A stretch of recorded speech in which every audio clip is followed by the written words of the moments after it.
itu Mas saya. Tapi saya melihat kalau kita lihat kurikulum datanya itu sudah banyak sekali menghasilkan publikasi ya. Misalnya seperti tulisannya tentang some characterization of coprime graph and dihedral group di 2N ini memang risetnya Mas Abdul Ghazir ini sebagian besar di graf gitu. Di penelitian beliau memang arahnya sebagian besar ke graf. Beliau adalah lulusan dari Fakultas Matematika dan Ilmu Pengetahuan Alam Universitas Mataram yang baru saja lulus 2020 kemarin di baru selesai S1, tapi sekali lagi memang beliau memang banyak sekali menulis, bahkan sudah beberapa kali juga mengisi dalam forum ya. Kemarin sempat mengisi di yang seri KPA yang ketiga. Enggak Pak, yang UIN Jakarta. Ya, yang kemarin ini seri keempat dan seri ketiga kemarin juga Mas Abdul Ghazir sudah sharing gitu ya. Di yang sekarang Mas Abdul ini akan sharing kepada kita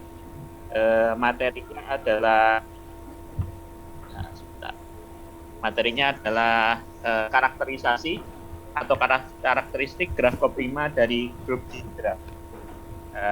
Saya kira langsung saja Mas kepada Mas Abdul Ghazir. Waktunya kurang lebih 40 menit ya, jadi sampai jam 11:40. Monggo dipersilakan. Terima kasih Pak. Ya. Saya juga sangat berterima kasih dan bisa berbagi di sini yang difasilitasi oleh Fakultas Sains dan Teknologi UIN Yogyakarta ya. Nah, kemarin sempat ngisi di UIN Jakarta. Kali ini kita akan berbicara tadi Kak Humaira berbicara tentang ring yang dibawa ke graf. Nah, sekarang kita berbicara grup yang dibawa ke graf. Nah, sebenarnya ada cerita menarik. Pada tahun 2018 sempat ketemu sama Kak Humaira ya di ITB waktu itu. Nah, pada sama-sama kita mengikuti workshop. Nah, workshopnya itu ada yang graf Jacobson sama ada graf coprime. Nah, seperti itu.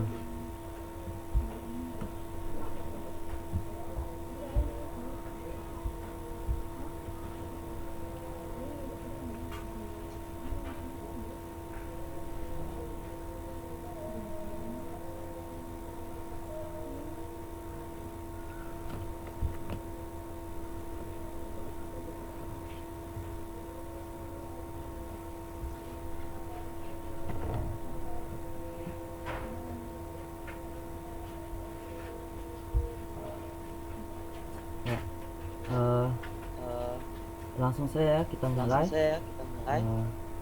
Saya kembali berterima kasih kepada Fakultas Sains dan Teknologi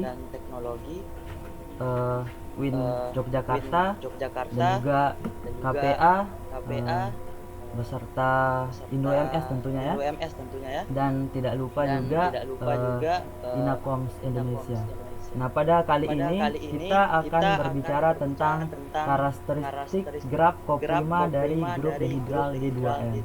Nah, mungkin teman-teman atau Bapak Ibu sudah sangat akrab mendengar kata grup. Nah, kali ini kita akan berbicara tentang grup dihedral. Nah, lanjut ya. Untuk motivasi.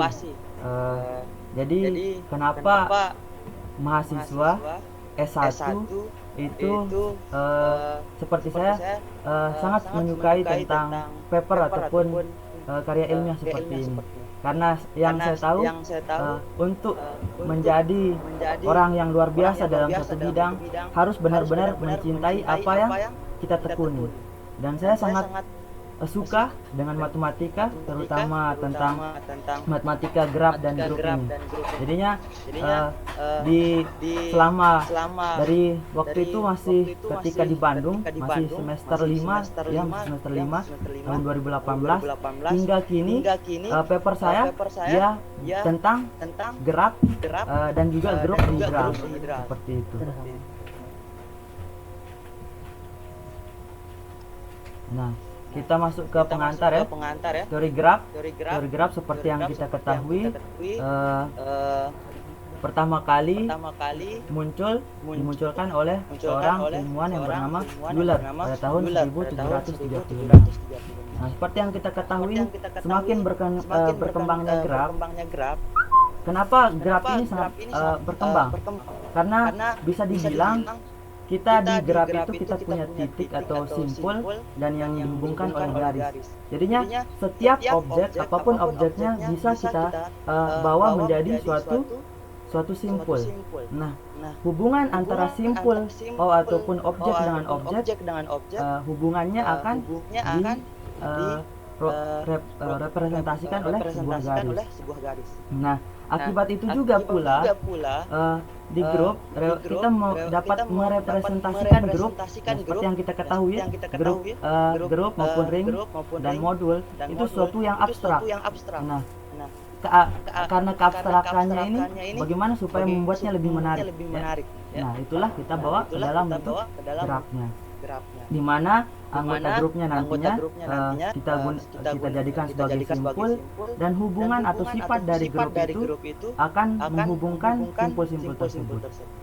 Nah, pada tahun 2014, nah sama yang tadi ya, Graf Jacobson juga mendefinisikan suatu graf baru yang dinamakan graf koprima dari suatu grup. Nah, untuk mengetahui apa sih graf koprima itu, nanti kita saksikan. Dan juga setelahnya pada tahun selanjutnya graf koprima dimunculkan untuk mengembangkan graf koprima yang semulanya hanya berbicara pada grupnya. Nah, sekarang akan berbicara pada subgrupnya. Nah, ini yang dikerjakan oleh Rajkumar dan Devi. Nah, kebetulan untuk penelitian saya yang kemarin baru saja saya presentasikan di Fabric PC yang berlangsung dari tanggal 4 sampai tanggal 6 ini.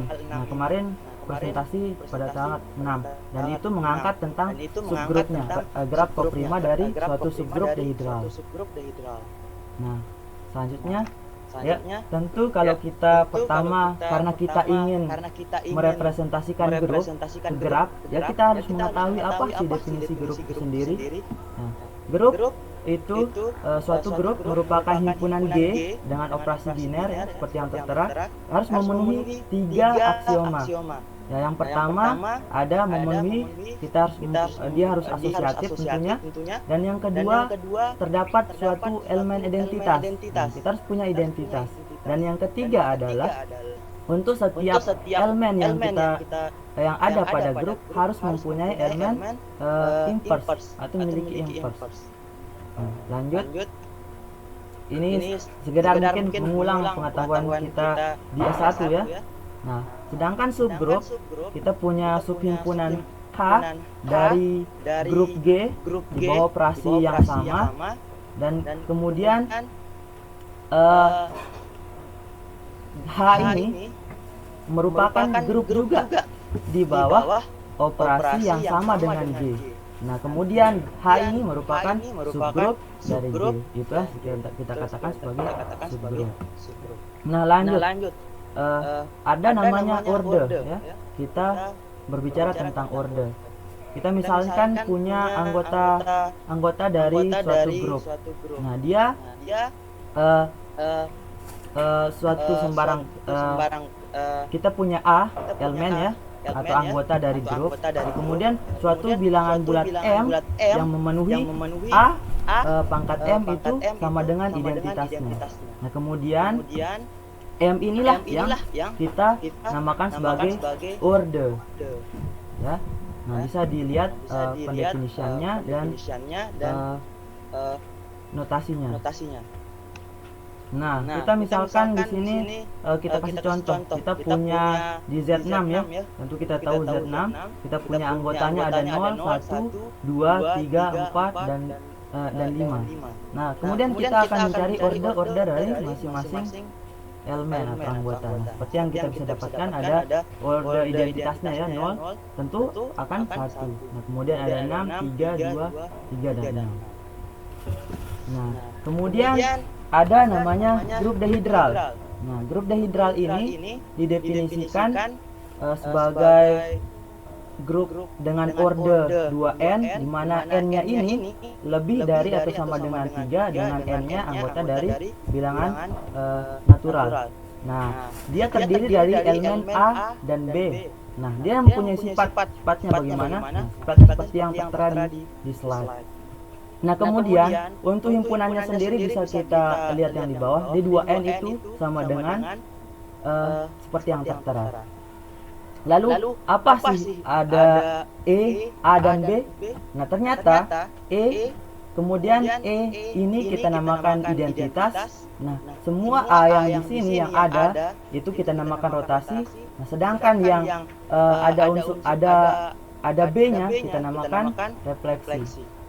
Nah, di sini kita misalkan kita punya N-nya sama dengan 4. Nah, kita punya grup dehidral dengan N4 seperti yang tertera. Lalu dari mana ini berasal? Ada E, ada A, dan ada B. Nah, ternyata agar lebih sederhananya kita punya misalkan kita punya N sama dengan 3 ya, dengan grupnya seperti itu. Jadi ini seakan-akan kita mempunyai segitiga ya, kita punya segitiga. Nah, kemudian identitas ya seperti ada yang tertera di sana ya. Nah, kemudian kenapa dia disebut A itu sebagai unsur rotasi? Nah, kenapa? Karena A itu sendiri adalah ketika kita merotasikan segitiga ini sebanyak 120 derajat. Nah, ketika dirotasikan lagi kita mendapatkan A pangkat 2. Jadi di sana kenapa A ini kemudian disebut dengan unsur rotasi, karena dihasilkan dari rotasi suatu segitiga. Nah, kemudian bagaimana dengan B? Kenapa dinamakan sebagai refleksi? Nah, ternyata ini ada direfleksikan, ada pencerminan. Jadi kita yang semulanya E itu ada 3 sama 2. Nah, kemudian kita refleksikan, nah berubahlah menjadi 2 dan 3. Begitupun untuk yang selanjutnya direfleksikan dan direfleksikan. Nah, dari sanalah muncul ada E, A kuadrat, B. Nah, kemudian ada identitas, ada unsur rotasi, dan ada unsur refleksi. Nah, lalu bagaimana? Jadi pertama kali melakukan penelitian ini kebingungan. Bagaimana sih pengoperasiannya? Kok sulit sekali? Nah, yang saya lihat di literatur yang ada hanya menggunakan tabel-tabel. Nah, tabel-tabel itu langsung ada hasilnya. Nah, saya berpikir bagaimana kalau N-nya ini sangat banyak dan tidak mungkin hanya kita memakai tabel itu. Nah, begitu pemikiran saya pada saat itu. Dan yang kedua, nah, saya kesusahan mencari order dari masing-masing elemen. Nah, bagaimana supaya saya mudah? Nah, kemudian dari permasalahan ini saya menemukan beberapa teorema untuk memudahkan saya tentunya untuk melakukan operasi. Yang pertama kita punya teorema pertama sama teorema kedua. Teorema yang pertama ini sangat memudahkan untuk melakukan operasi pada grup dehidral ini. Kemudian teorema yang kedua ini untuk mudah melihat order dari elemennya. Nah, saya misalkan kita punya D25 ya, dengan anggota seperti yang terlihat. Nah, kemudian di sini kita punya A pangkat 3B dioperasikan dengan A pangkat B.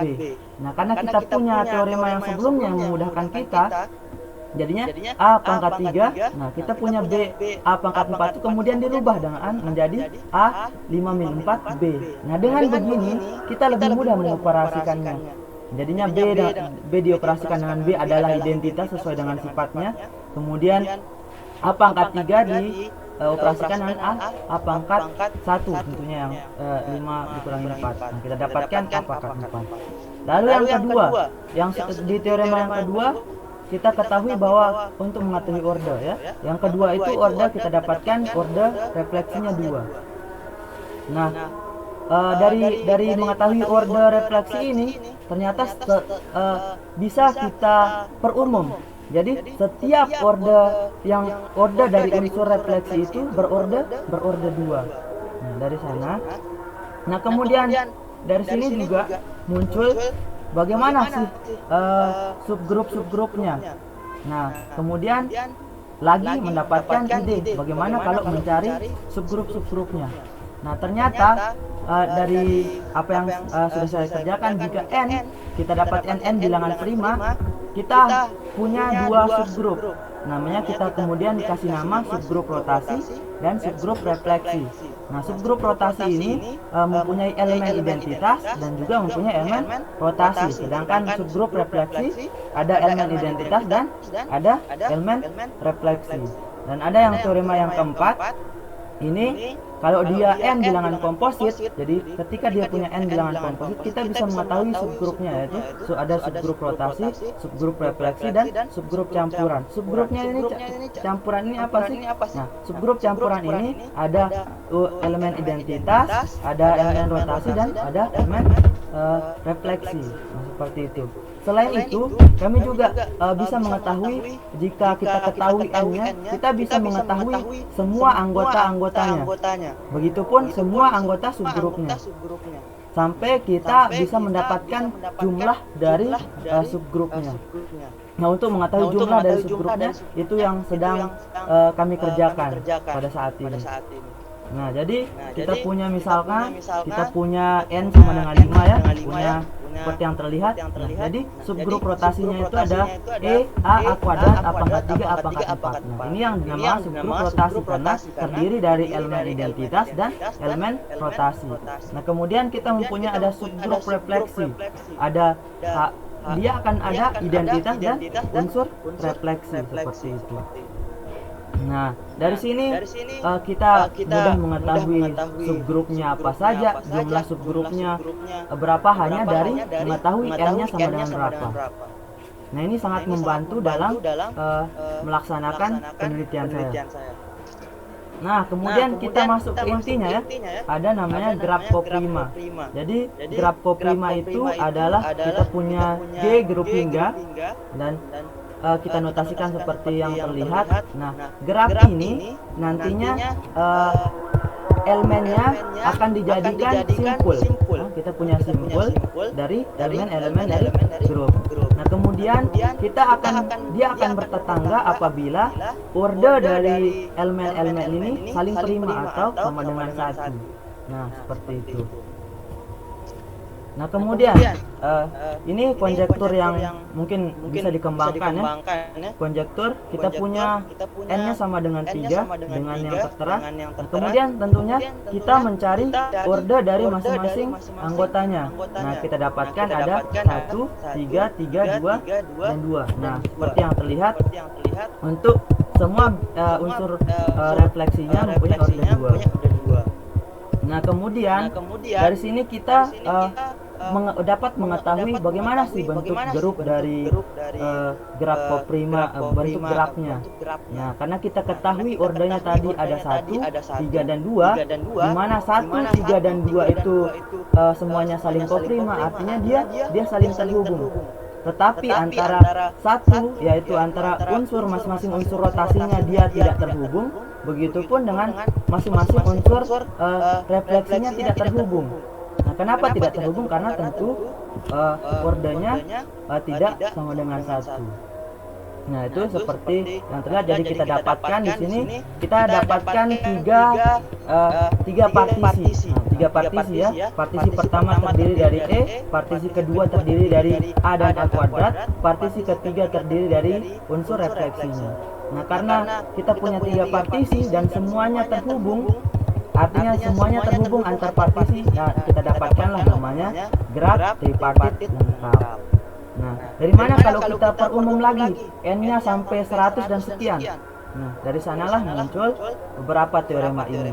Yang pertama, jika kita punya ya, ini di screen kami itu ada blok di sebelah kanan ya. Jadi beberapa slide yang ada di sebelah kanan itu tidak terlihat. Mungkin full screen-nya dinonaktifkan saja, Mas.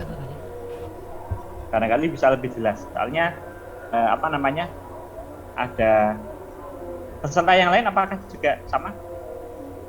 Iya, sama. Iya, Bapak, di bagian samping kanan ya. Iya. Jadi kita rubah kayak gini. Masih sama. Iya. pindah ke kiri. Udah ke kiri. Nggak Kalau pindah tidak perlu ke kiri ya? tidak usah di full screen kan nggak apa-apa ini. Bagaimana enggak ke screen? Apanya? Oh ini masih muncul ya. Ini Munculnya pindah-pindah ya. udah enggak kelihatan? Ada itu masih Gimana? di atas. Ini Pindah-pindah kecil? ya. Ya sekarang sudah lebih baik sih Mas. Tapi Udah baik kan? memang masih kelihatan tapi tulisannya Tulisannya sudah terlihat. Iya, Ya sudah tidak terlihat. kayak gini ya. Ya coba dilanjutkan dulu. Jadi ketika kita perumum, kita ambil n-nya bilangan prima, ya, maka kita dapatkan graf koprima dari grup dehidral ini adalah graf tripartit lengkap. Nah, apapun n-nya 3, 5 pasti bentuknya graf tripartit lengkap. Nah, seperti ini contohnya. Kita punya n bilangan prima yaitu ada 5. Kita ada 3 partisi ya, sama seperti yang tadi. Ada partisi pertama unsur identitasnya, ada partisi kedua unsur rotasinya, ada partisi ketiga unsur refleksinya, dan setiap partisi saling terhubung. Nah, itulah yang dinamakan graf tripartit lengkap. Nah, bagaimana kalau selain bilangan prima? Nah, selain ada kita punya teorema lagi, ketika n-nya itu sama dengan n pangkat k, dengan k itu anggota bilangan natural, maka graf yang kita dapatkan itu graf tripartit lengkap, atau yang biasa kita kenal dengan graf lebih khususnya lagi graf bintang. Nah, kita misalkan punya n-nya sama dengan 4. Jadi kita punya ada e dan anggotanya. Dan kita di sini mempunyai dua partisi. Partisi yang pertama terdiri dari unsur identitasnya, kemudian partisi kedua terdiri dari unsur rotasi dan unsur refleksinya. Jadi semuanya saling terhubung dan mendapatkan bintang, graf bintang. Nah, kemudian bagaimana lagi? Tadi yang kita punya yang prima, n kedua pangkat k. Nah, ada lagi n sama dengan p pangkat k. Jadi bilangan prima yang dipangkatkan dengan k. Nah, ternyata kita dapatkan sama, yaitu graf tripartit lengkap. Nah, seperti ini contohnya. Dan tetap partisinya itu ada identitas, ada unsur rotasi, dan ada unsur refleksi. Nah, lalu bagaimana ketika kita lebih perumum lagi? Ketika n-nya itu bilangan prima pangkat K1 dan seterusnya, dengan P-nya, di mana P-nya itu tidak boleh 2. Nah, kita dapatkan grafnya berbentuk M plus 2 partit. Jadi ketika kita punya dua bilangan prima yang berbeda, maka itu sebagai M-nya. Misalnya kita punya 5 bilangan prima yang berbeda, berarti kita mempunyai grafnya graf 7 partit, graf 7 partit. Ya, ada 7 partit. Nah, begitu ketika diperumum M plus 2 partit. Nah, langsung saja kita lanjut. Nah, ini tadi ada juga yang di Kak Umaira tadi menjelaskan tentang diameter. Nah, di sini juga saya akan menjelaskan diameter salah satu sifat graf ya. Tadi kita mendapatkan bentuk-bentuk graf ya ketika diperumum. Lalu bagaimana sifat dari graf itu? Nah, kita yang pertama kita ada definisi jarak. Jadi kita punya definisi jarak itu panjang lintasan terpendek yang menghubungkan U dan V di suatu graf. Misalnya kan kita punya graf ini. Nah, dari sini kita ketahui jarak antara 1 dan 2 itu adalah 1, jarak antara 1 dengan 3 juga 1, sedangkan jarak antara 1 dengan 4 itu ada 2. Nah, lalu bagaimana yang seterusnya? Nah, kemudian muncul ada namanya eksentrisitas. Nah, eksentrisitas ini didefinisikan dengan EV, di mana dia sebagai jarak terjauh dari titik P ke semua titik di G. Nah, bisa dilihat. Nah, inilah contohnya kita punya graf seperti ini. Nah, ternyata kita dapatkan E2 sama E3-nya itu 1. Nah, sedangkan E1 sama E4-nya itu sama dengan 2. Nah, dari sini kita beranjak ke radius dan diameter. Nah, kalau radius itu sendiri sebagai eksentrisitas minimum, sedangkan diameter itu adalah eksentrisitas maksimumnya. Lalu seperti yang kita lihat, nah kita ketahui E2 sama E3 itu X sama dengan 1 dan kita dapatkan radius di sini ternyata adalah 1. Lalu bagaimana ketika ini kita terapkan pada graf koprima yang tadi? Nah, di sini diberikan kita graf koprima dengan berapapun n-nya, n-nya sembarang, kita bisa mendapatkan radiusnya sama dengan 1 dan diameternya sama dengan 2. Nah, kita misal punya contoh untuk n sama dengan 3 ya. Nah, di sini kita ketahui E-nya terhubung dengan semuanya. Berarti eksentrisitasnya sama dengan 1, sedangkan eksentrisitas selain dari E adalah 2. Kenapa? Misalnya kita punya A dan A kuadrat. Nah, A dan A kuadrat itu tidak terhubung, tapi dihubungkan oleh E. Jadi dari A, E ke A2 itu ada panjangnya ada 2. Jadi kita dapatkan radiusnya sama dengan 1 dan diameternya sama dengan 2. Nah, lalu bagaimana dengan derajat? Nah, kita masuk ke sifatnya yang kedua. Kita punya sifat yang bernama derajat. Nah, kita punya derajat dari simpul seperti yang terlihat, jumlah sisi yang bersisian dengan simpul tersebut. Nah, seperti yang terlihat dinotasikan. Lalu kita punya graf di sini ya. Kita punya graf yang sama saja untuk memudahkan kita dalam melihat contohnya. Nah, dari sini kita mengetahui bahwa derajat 1 itu adalah 2 karena dia terhubung langsung dengan dua simpul lainnya. Nah, begitupun dengan derajat 2 sama dengan 3, derajat 3 sama dengan 3, dan derajat 4 sama dengan 2. Nah, lalu bagaimana ketika graf koprima dari yang kita dapatkan? Bagaimana derajatnya?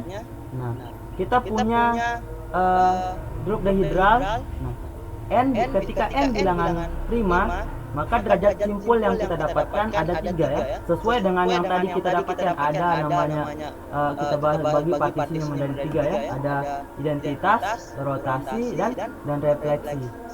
Nah, ternyata derajat dari unsur rotasinya ada n plus 1, derajat dari unsur refleksinya adalah n, sedangkan derajat dari identitasnya adalah 2n minus 1. Dan ini salah satu contohnya. Nah, dari sini mudah kita lihat bahwa derajat rotasi ada 4, derajat refleksinya ada 3, dan derajat identitasnya adalah 2.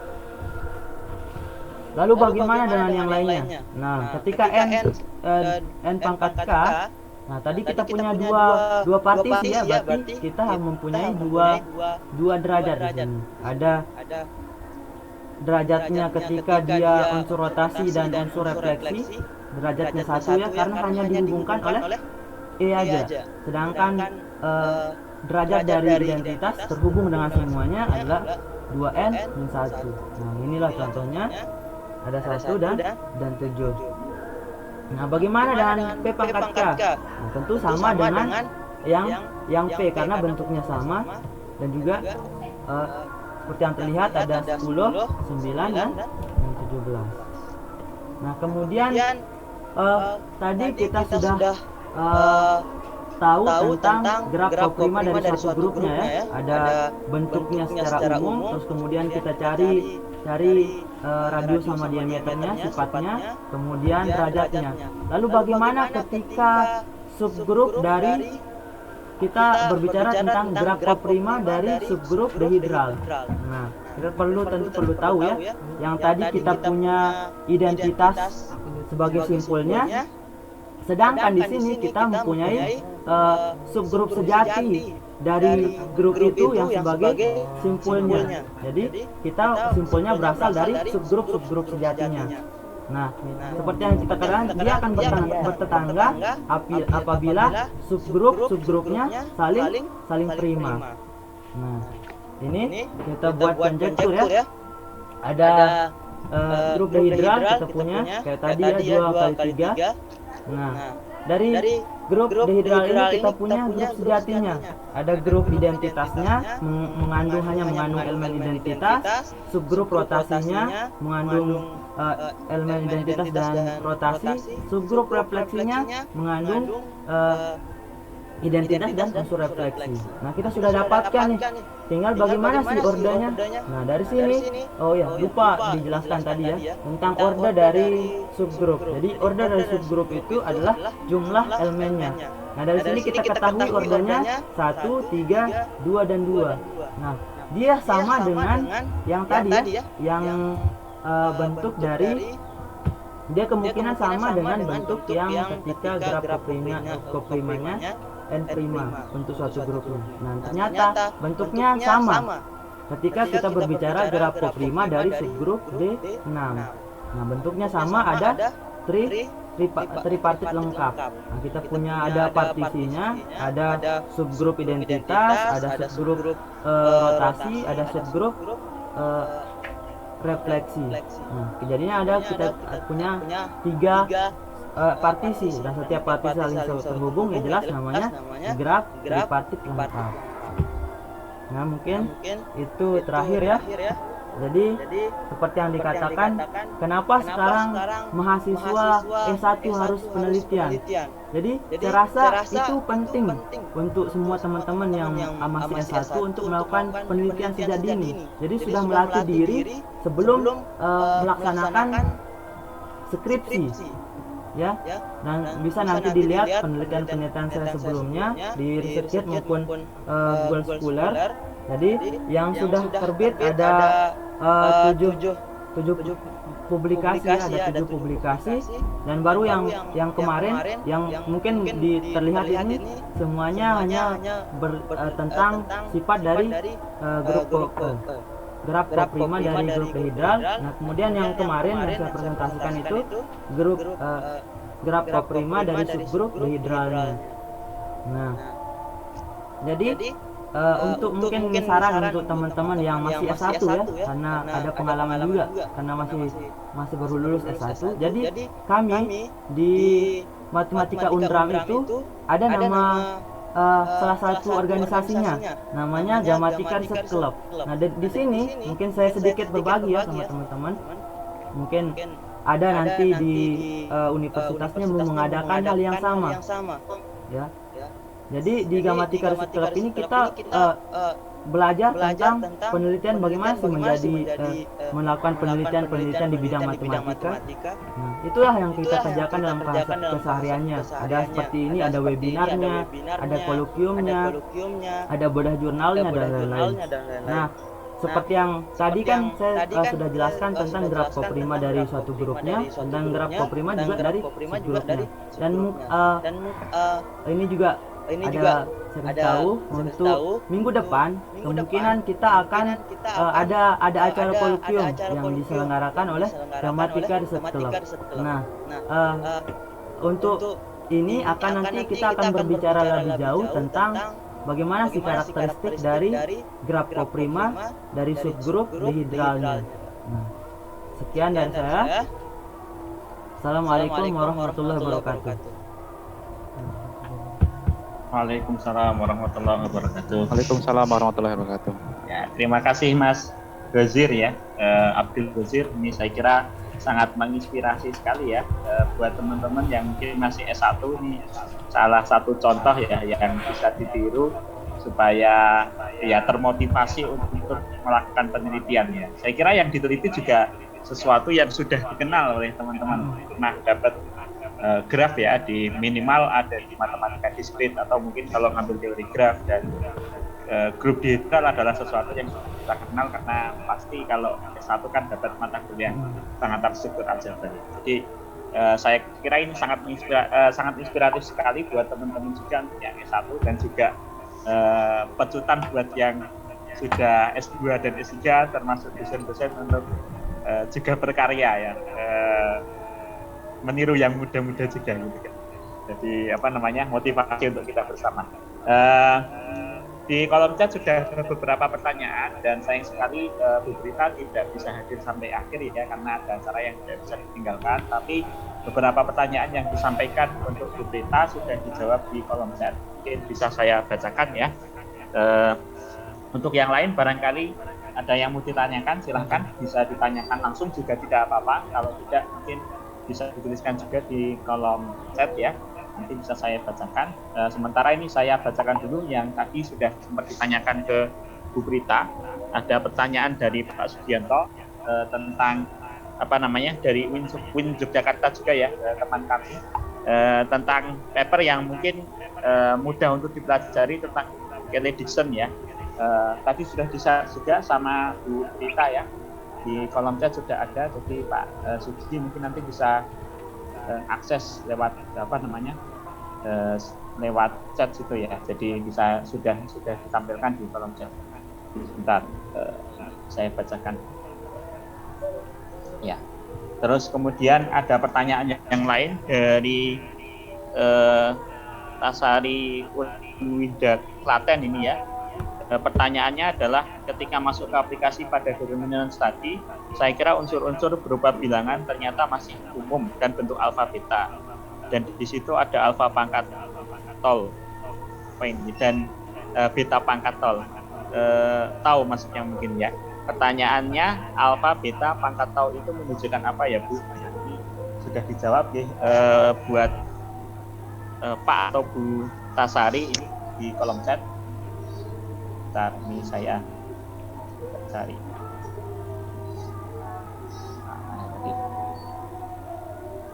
Tahun 2020 dia anak Kak Humaira, Pak. Jurnalnya. Menteri